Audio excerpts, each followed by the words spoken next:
name is Scott Palmer Furman. I'm the chairman and CEO of Lakewood Organic. We bottle a range of organic and premium fruit juices that we distribute throughout the country and in about 24 foreign countries as well. We're located in the Allapattah neighborhood of the city of Miami, and we have about 75 employees on site. When you take away the driver's license from your employees, it makes it incredibly onerous for them to come to work. So it's hindering the process that we're trying to make. If you're trying to get people to be a contributing member of society, if you take away their means of getting to their employment, you're not only hurting them, you're hurting the employers. I need employees. I think unemployment level is at 3.9%. So to take people out of the workforce at a time like this when we're trying to grow the economy, it doesn't make any sense. When you run a manufacturing facility like mine, it's akin to an orchestra. So how are you going to play a piece of music if you don't have your cellist or your pianist or your drummer there? So it's critical that everyone shows up on time every single day. Watch your head. It's very important when someone applies to this company that they have a means of transportation, largely because there's insufficient public transit for them to get here. For example, I'm in Allapattah. This area is quickly gentrifying, and my workforce, while they're well paid above market, cannot afford these $2,000, $3,000 a month rents that are coming into this area. So they have to commute from long distances. Many of my employees live 45 minutes, an hour, some even 2 hours away. If you took away their means of transportation, they would be quickly out of a job. It was a court fine that I was supposed to pay. At the time, I was indigent, didn't have a job. It went into collections, and then from collections, it just went higher and higher.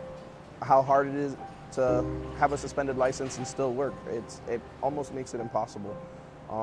You're risking jail every time you're getting behind that steering wheel. Every time you're taking that 30-minute drive, it feels like it's a 2-hour drive. You get pulled over for a taillight, your license is suspended, you're going to jail. You miss your work, you get fired from your job.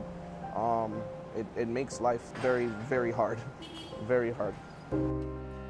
We live in a state where the court system is largely funded by fines and fees derived from these minor infractions, parking tickets, red light cameras.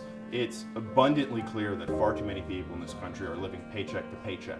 All it took was the government shutdown a month ago or however long ago to show just how on the edge people are. It really only takes one illness or one traffic ticket, one red light ticket. The middle class or the upper middle class might say this, it's $100, it's $200, who can't afford that? Well, most people cannot afford that. Most people in the country are not able to afford a simple thing like that when they have to afford health insurance and send their kid to school and child care and car payments and insurance and all of these things.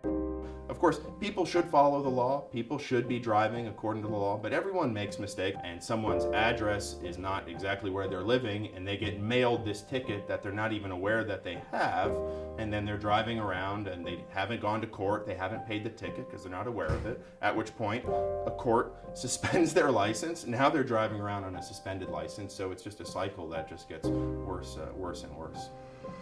So I'll catch a light, like what happened to me, I caught a light behind the truck. So the light turned red as I was turning. I got caught in the camera light. So when they suspended my license, it wasn't possible for me to make it here on time. Public transportation from Doral to downtown Miami is hectic. Please don't just take away somebody's license because they can't pay. It makes it hard for them to provide for their family.